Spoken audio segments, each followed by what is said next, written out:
Have you ever wondered why certain truths about men and women are disregarded or rejected, even when evidence from nature, history, and human behavior strongly suggests otherwise? Friedrich Nietzsche once observed that people tend to shy away from realities that could shatter their carefully constructed illusions. We're told that love will save us, that it is redemptive and unconditional, and that the right partner will mend the cracks we've never dared to confront on our own. These promises, whispered into our subconscious from childhood stories and songs, fill us with hope. Yet, what if that promise of salvation was never intended to be fulfilled? What if the love we desperately search for isn't a miraculous remedy to our inner void, but instead a calculated strategy, a tool of control rather than a conduit for healing? Schopenhauer did not mince words when he explored these ideas.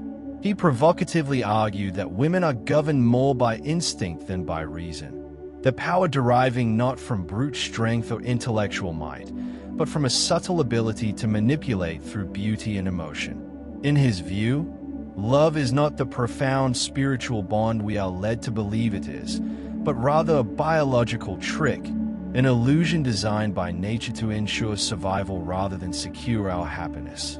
According to Schopenhauer, while men are driven by ambition, creative impulse, and the desire to leave a lasting mark upon the world, women, by contrast, prioritize immediate security, social status, and the pleasures of the present. Consider how many times you have idealized a partner. Perhaps you have fallen in love not with the real person in front of you, but with an idealized version, one that reflects your own unfulfilled dreams and the validation of your worth. You are drawn to the comfort of that reflection because it offers a temporary sense of completeness. But herein lies a dangerous deception. Validation is not synonymous with love. The tender words and caring gestures you long for may simply be the polished masks of influence, a strategy mastered by those who, having been denied true power in other areas of life, learn to fight with silence and subtlety instead. Schopenhauer's views, as controversial and often offensive as they may seem, force us to confront uncomfortable questions about the nature of human relationships. Is it possible that the romantic ideals we so cherish are merely cultural myths that shield us from a harsher biological reality?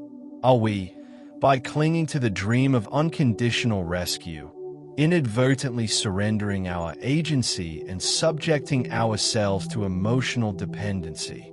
Perhaps, instead of offering salvation, the love we seek serves merely as a means of control, a transaction in which our vulnerabilities are exploited, leaving us emotionally obedient and ultimately diminished. This perspective is not meant to denigrate or devalue genuine affection. Rather, it challenges us to see past the illusions that have been ingrained in us by tradition and societal expectations. True love should not require one to rely on another to fill the emptiness within. Instead, it calls for two independent individuals, each whole and complete in themselves, coming together as equals, contributing equally to a partnership that is founded on mutual growth rather than the promise of rescue. In today's modern society, many of us are still conditioned to view relationships through the lens of those old promises.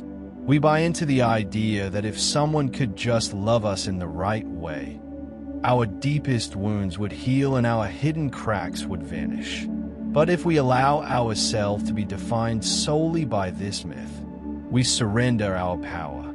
Genuine connection is built not on the fantasy of redemption, but on the harsh yet liberating reality of self-reliance. When we learn to confront our own insecurities and to develop the tools needed to understand our true nature, we no longer need to search for an external savior.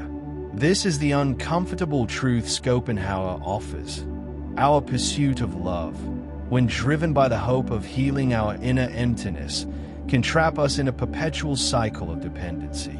Instead of waiting for someone else to secure our worth, we must find the strength to build it within ourselves.